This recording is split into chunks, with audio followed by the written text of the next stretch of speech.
Hello everybody and welcome back to the garden for the September garden tour. I know I skipped August, so this is a little bit overdue. We're actually expecting a hurricane to roll through here starting tomorrow evening, I think. The wind is supposed to pick up and become pretty significant. So I definitely have to do a big giant harvest, but I wanted to wait on that until after I filmed this garden tour so that you could see it all first before I take it all in the house. I always tend to start these tours on my favorite yellow bench under this oak tree. We have a beautiful shade garden back there that's just started to get eaten by deer. Now it's late in the season, so I don't really mind too much. They left it alone up until now. But if I back up a little bit, I've started to plant some of my perennial shrubs that have been in pots for far too long. This one is a black lace elderberry that I'm very excited about. And this, I believe, is a type of Wigelia. And I got this from my neighbor, so I don't know the exact variety, but I do know that it blooms pink earlier on in the season. So just a quick look at the poor, rough-looking shade garden. The astilbes are finished. Now, up until last week, we hadn't had any significant rain in close to 6 weeks, and everything was looking really, really sad. So the astilbes have started to shrivel. Even the hostas and the foliage for the primroses were drooping pretty badly. We have had some rain this week and we're going to get a lot more this weekend. So they're perking up a bit. I did, however, notice some fall anemones starting to bloom. Aren't those gorgeous? Lots of buds on these and a few more over here. So the foliage is looking rough, I'm sure, because it was so dry. But looks like we're going to get some nice flowers back here. I also just put these in last year. Other than that, mostly rough looking foliage. I should add that I tend to not water my ornamental beds at all. Might have to revisit that for this one in particular though, because that tree does soak up a lot of water. Now this upper garden here has changed quite a bit because we've ripped out a lot of the big overgrown flowers that have finished, but some things are still looking really nice. We have watermelons I've done really well. The basil I've been using quite a bit of. Also the parsley. And as I've pulled things out, I've been seeding a lot of new things for fall garden. And most of these are edible. So we have lots of greens, some carrots. For herbs, I did dill and cilantro. There are beets. There are beans as well. And I think that is just about it. We're also still harvesting off of these snapdragons. They haven't been fantastic, but I usually get a nice handful every couple of days. The gomphrena have just been pumping out the blooms, and the statice is right back there. Now the statice I've been using a little bit of, but most of the blooms were completely unusable for about a month. I think it maybe got too dry. These look to me like they were a drought-resistant plant, but I think I overestimated. So they're starting to recover, but they're really tall, so I'm definitely worried about these in the storm. The kale back there being just magnificent as they have been all season. We haven't used a lot of it, but we're starting to now that there's less in the rest of the garden. We've got a Swiss chard back there, and these were some beets that I started in plug trays. They're just about ready to harvest, I think.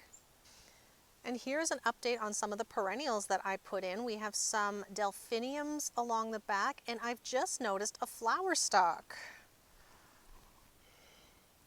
I wasn't expecting these to bloom until next year. This is just a small one. I might actually cut that off. Although there's no foliage there at the base of the plant. There are some weeds. I need to get those out, I know. And then we have a nice thick stand of columbine in front of that. I also direct seeded some peas. They're just starting to hook onto my fence there. I think this was about a month ago I stuck these peas in here. There's quite a few all along here up until I get to my perennial scallions over here. So I do reserve most of this garden for flowers in the summer, but I start teaching full-time starting in mid-September. So most of what I've seeded at this point are fall vegetables rather than flowers. My last succession of sunflowers is definitely finished, and these do need to come out, but that's not the most important job that has to happen today, so I'll likely wait. They're too short to cause any damage if they get blown over by the hurricane anyway. What I'd like to show you though is this old cold frame. You might remember I planted this up with sweet potatoes. There are my 3 sweet potato slips growing in here. I can't wait for that harvest. And on this side we have a bush type of delicata squash, and there are a ton of fruit in here. There's a few hidden by the leaves. There's about 6 or 7 in this bunch. There are some dark green ones over here. And then there are a whole bunch more right here. And I believe the ones without stripes are just not ripe yet. These up here have been growing for so long. I think I'm going to harvest those today. Yes. The feverfew bed I'm still getting some cuts from. Not so much the magic lime green because it is too short. But these are tetra white. I'm still getting stems that are close to 2 feet long. So that's been great. The scabiosa has been fantastic. This bed's pretty full of weeds, but there is quite a bit of scabiosa in here. And this whole thing needs to come out before my saffron crocuses start to come up, which are also planted in this bed. I know I probably said that a couple of weeks ago, but time's running out for sure. Tons of tarragon in that bed, and the pumpkin bed. I'm really happy with this one. We have 1 pumpkin over here and another one over on that side. Those are the kids' pumpkins. They've each claimed 1. And what I'm even more excited about is this blue Hubbard squash, which I almost didn't plant because it was so root bound in the pot. I planted it so late, but looks like we're going to get at least 1 and maybe 2. I don't know if we have time in the season for that one to size up, but I'm going to leave it just to see. There's also some fennel planted in the middle here, just because I had a few extra seedlings.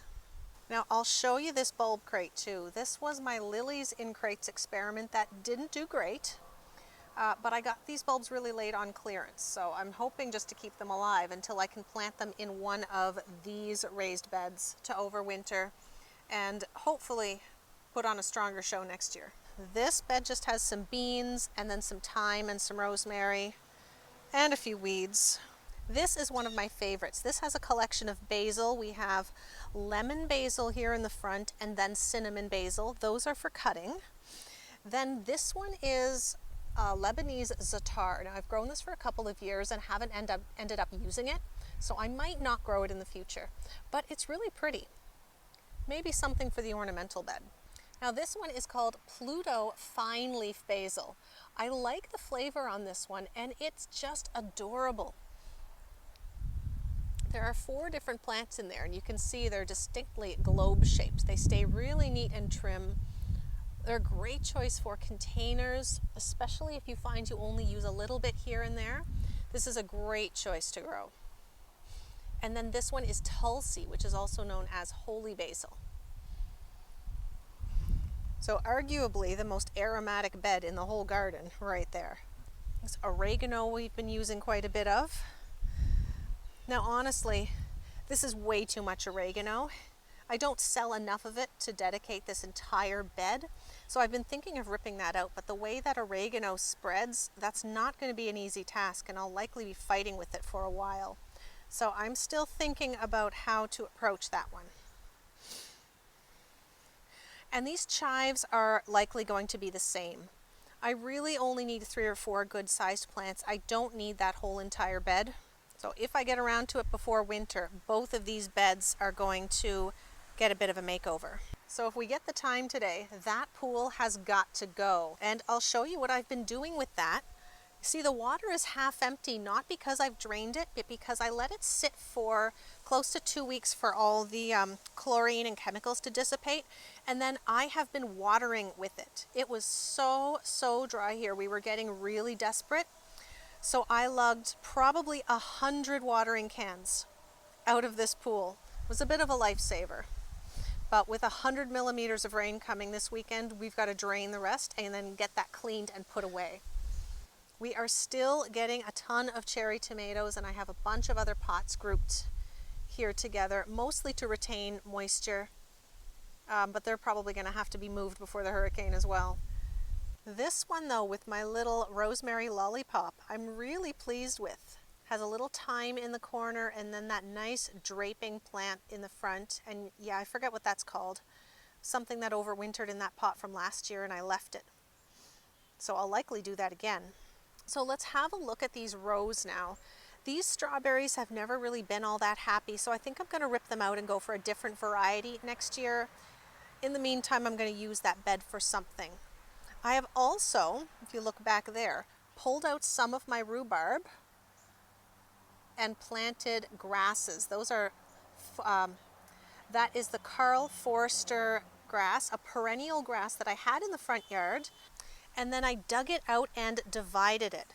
So my plan is for it to fill in and hide the view of this pool a little bit, because from here you can see all the way down to the driveway and the road. So it would be nice to get a little privacy from the pool. And I'll likely continue this all the way back too, because our property goes about 6 feet past that corner of that concrete pad. So that should be a really nice little stand there. These two lupins will stay there throughout the winter, as will the yarrow after I cut it back. And here are some of the cool flowers that I'm overwintering for next year. Some of my fancy carnations. I'm going to try to use the Rebecca. The Lysianthus there has all been used, and I know it's starting to bud up from the bottom, but we don't have enough time left in the season to get any more blooms, so I'm going to pull them out. The grass is an annual, and then those pro cuts will be coming out shortly as well. So let's have a little view here from the other side. This I absolutely love, and I planted this late as well. This is called lemon bergamot. And when they get tall enough, you can use these in bouquets. This is past cutting, but it's short, so I've just left it there. Isn't that adorable? Here are some new ones that haven't quite started to color up yet. And if they survive the hurricane, we should get usable stems off of most of these right here. So let's go take a peek at the greenhouse. Now this looks like sunflowers that I neglected to cut. They have just branched. These aren't usable stems, and pro cuts are supposed to be a single flower stalk, but this is the Pro Cut Gold Light. And it had started to branch off even before I cut them, so I just left them there. Well, because they're pretty, so why not? I don't need this bed for anything right now. When I do, I will pull them. Lots of seed heads to harvest if I have time, and I love the contrast of those yellow calendula with the purple verbena in front of the greenhouse. I really do love that. Thymes and sage and lavender. And we have a chocolate mint here in the raised bed and a winter savory right at the corner. Let's go take a peek in the greenhouse.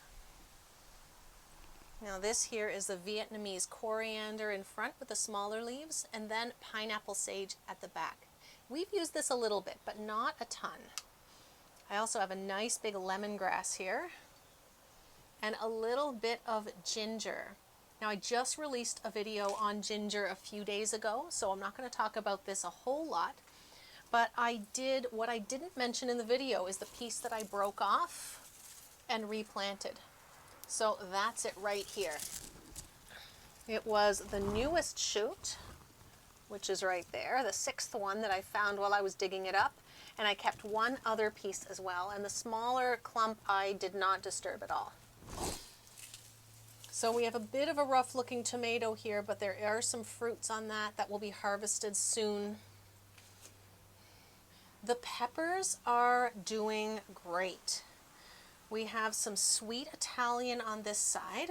There's some green fruits right there, and there are some red ones in the back.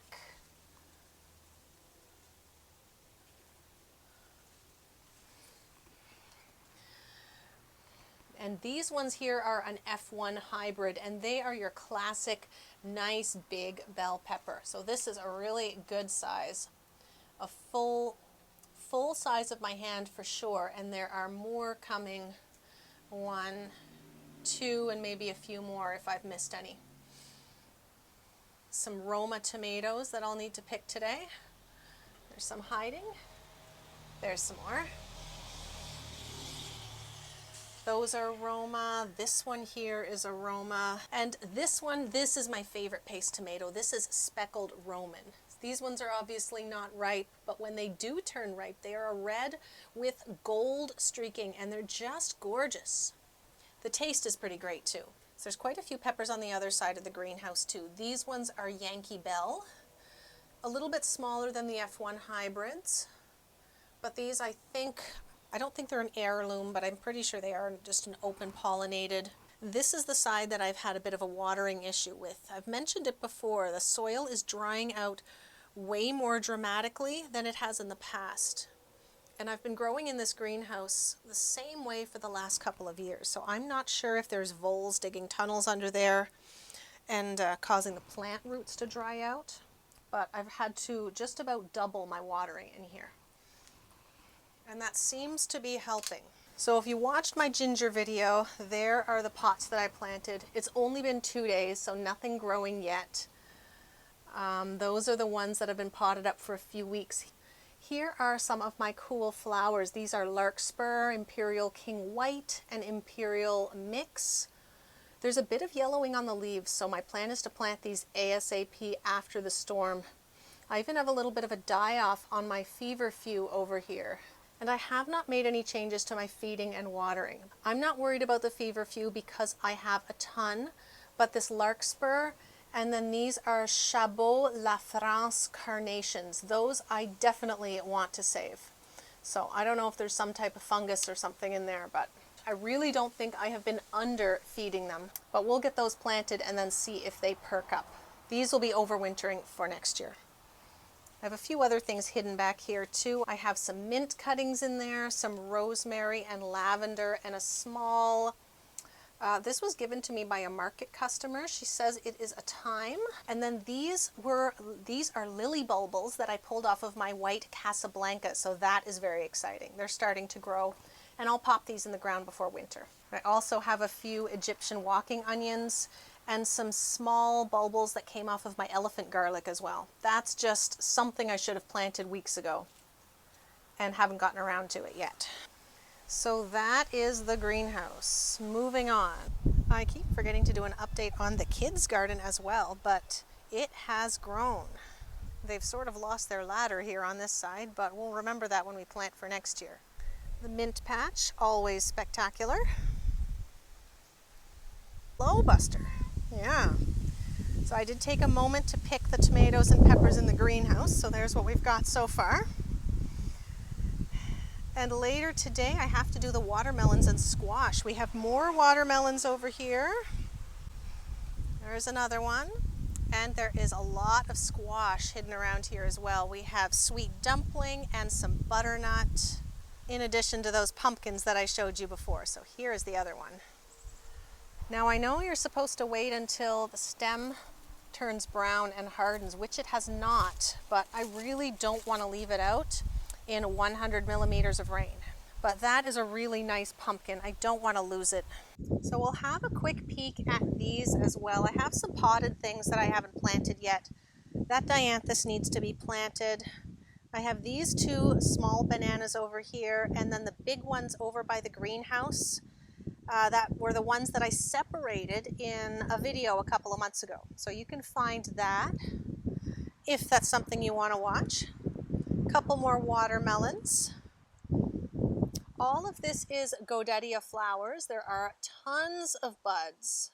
This was something else that I planted late and it had become root bound and it's just recovering now. There's leeks stuffed in here. All these bells of Ireland I left because I wanted to collect the seed. I have so much to do today. There's a random lemongrass, a random elephant ears, some more squash, and yes, it's got quite a bit of powdery mildew, but it's the end of the season. I don't see any zucchinis in there today. There's some more little squashes, lots more tomatoes. There's a little bit of eucalyptus in here as well. Ornamental flowers in this third bed. We have flamingo, feather celosia. Some of it is ready and some of it has gone past. I'll probably cut all of it later today. And some Benary's giant zinnias. I think there's a few to be cut here as well. On the end we have Nigella seed pods that I'm saving for seed and quite a bit of fennel seed as well that I like to use for tea. I'm also very happy to report that the dahlias are recovering really well. Now, I'm not 100% sure of the varieties. I do believe this small, adorable little thing is Wizard of Oz. There's a few back there that are a little lighter in color. This one may be Blue Bayou, although it's not very blue.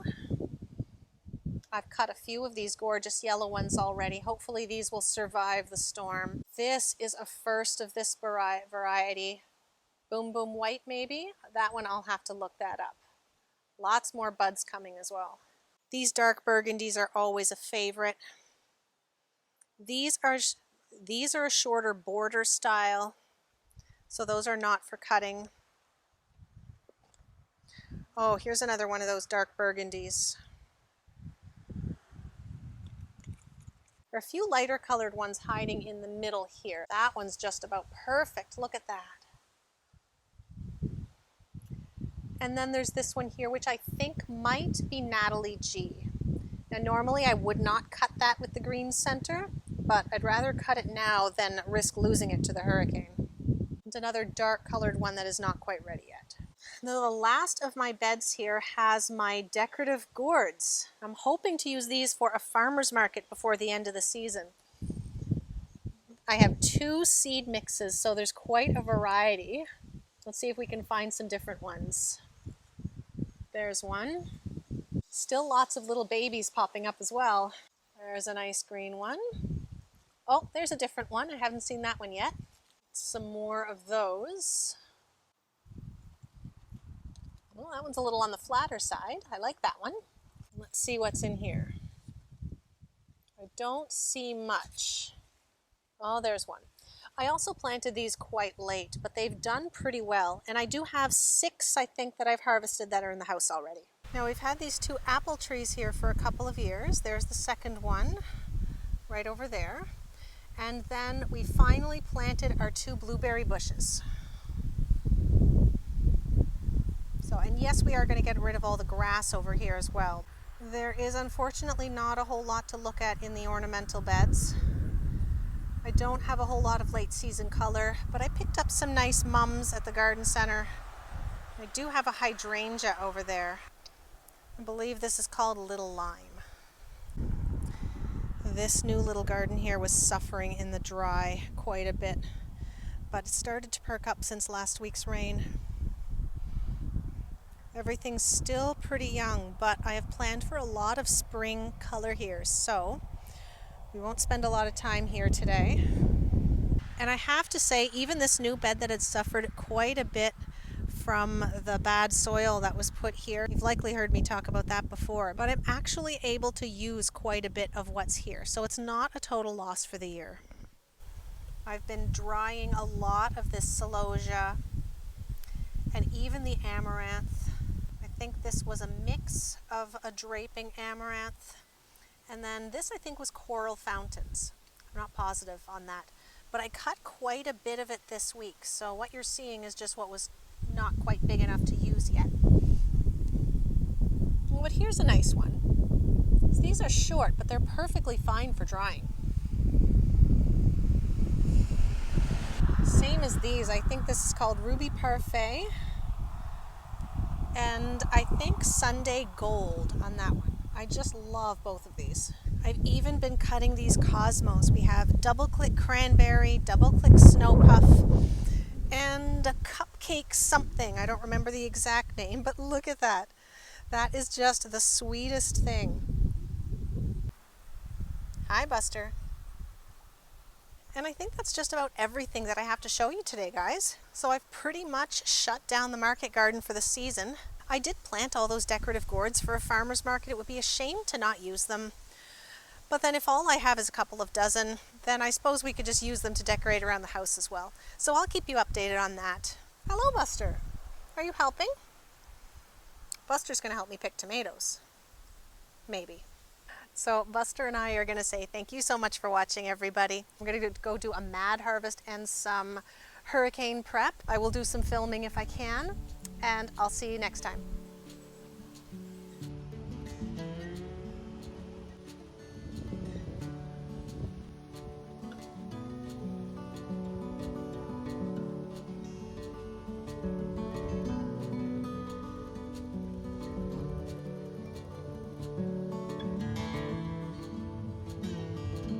Good morning, everybody. It has been exactly 1 week since I filmed, and I thought I'd come on to let you know that the garden came through the hurricane almost perfectly unscathed.